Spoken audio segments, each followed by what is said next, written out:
जय राम जी की जय। राम श्री राम जय जय राम। श्री वाल्मीकि रामायण अयोध्या कांड 43वां सर्ग। महारानी कौसल्या का विलाप। सैया पर पड़े हुए राजा को पुत्र शोक से व्याकुल देख पुत्र के ही शोक से पीड़ित हुई कौसल्या ने उन महाराज से कहा, नरश्रेष्ठ श्री राम पर अपना विष उड़ेल कर टेढ़ी चाल से चलने वाली कैकई कैंचुल छोड़कर नूतन शरीर से प्रकट हुई सर्पणी की भांति अब स्वच्छंद विचरेगी। जैसे घर में रहने वाला दुष्ट सर्प बारंबार भय देता रहता है, उसी प्रकार श्री रामचंद्र को वनवास देकर सफल मनोरथ हुई सुभगा कैकई सदा सावधान होकर मुझे त्रास देती रहेगी।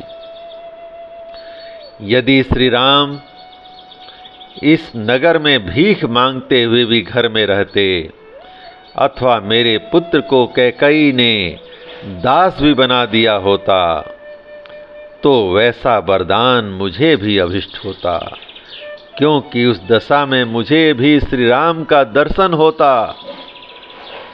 श्री राम के वनवास का वरदान तो कैकई ने मुझे दुख देने के लिए मांगा है। कैकई ने अपनी इच्छा के अनुसार श्री राम को उनके स्थान से भ्रष्ट करके वैसा ही किया है जैसे किसी अग्निहोत्री ने पर्व के दिन देवताओं को उनके भाग से वंचित करके राक्षसों को वह भाग अर्पित कर दिया हो।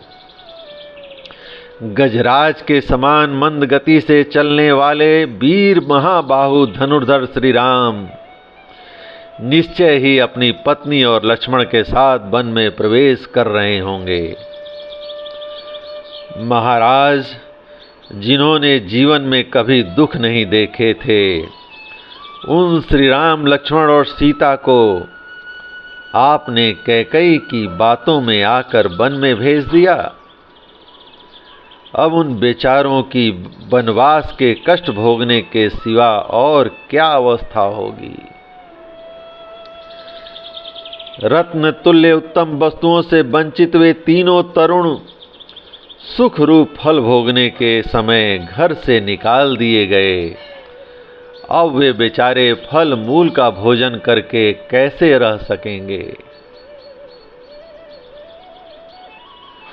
क्या अब फिर मेरे शोक को नष्ट करने वाला वह शुभ समय आएगा जब मैं सीता और लक्ष्मण के साथ वन से लौटे हुए श्री राम को देखूंगी।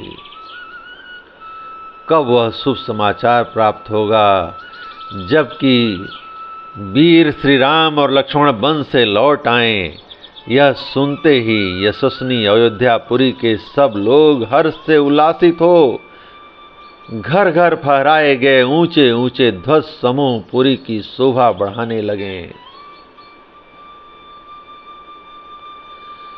नरश्रेष्ठ श्री राम और लक्ष्मण को पुनः वन से आया हुआ देख यह अयोध्यापुरी पूर्णिमा के उमड़ते हुए समुद्र की भांति कब हर्षोल्लास से परिपूर्ण होगी। जैसे सांड गाय को आगे करके चलता है, उसी प्रकार वीर महाबाहु श्री राम रथ पर सीता को आगे करके कब अयोध्यापुरी में प्रवेश करेंगे।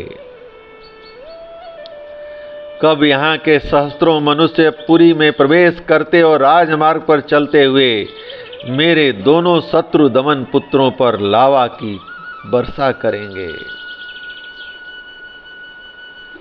उत्तम आयुध एवं खड्ग लिए शिखर युक्त पर्वतों के समान प्रतीत होने वाले श्री राम और लक्ष्मण सुंदर कुंडलों से अलंकृत हो कब अयोध्यापुरी में प्रवेश करते हुए मेरे नेत्रों के समक्ष प्रकट होंगे। कब ब्राह्मणों की कन्याएं हर्षपूर्वक फूल और फल अर्पण करती हुई अयोध्यापुरी की परिक्रमा करेंगी।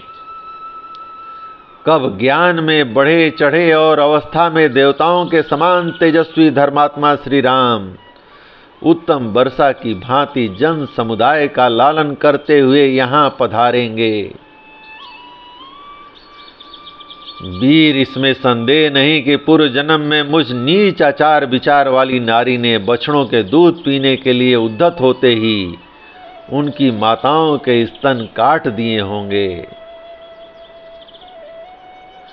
पुरुष सिंह जैसे किसी सिंह ने छोटे से बछड़े वाली बस्तला गौर को बलपूर्वक बछड़े से हीन कर दिया हो, उसी प्रकार कैकेयी ने मुझे बलात् अपने बेटे से विलग कर दिया है। जो उत्तम गुणों से युक्त और संपूर्ण शास्त्रों में प्रवीण हैं, उन अपने पुत्र श्री राम के बिना मैं इकलौते बेटे वाली माँ जीवित नहीं रह सकती। अब प्यारे पुत्र श्री राम और महाबली लक्ष्मण को देखे बिना मुझ में जीवित रहने की कुछ भी शक्ति नहीं है।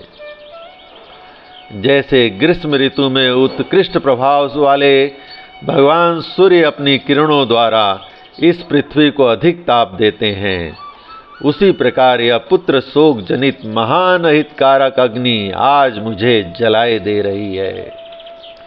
श्री राम जय राम।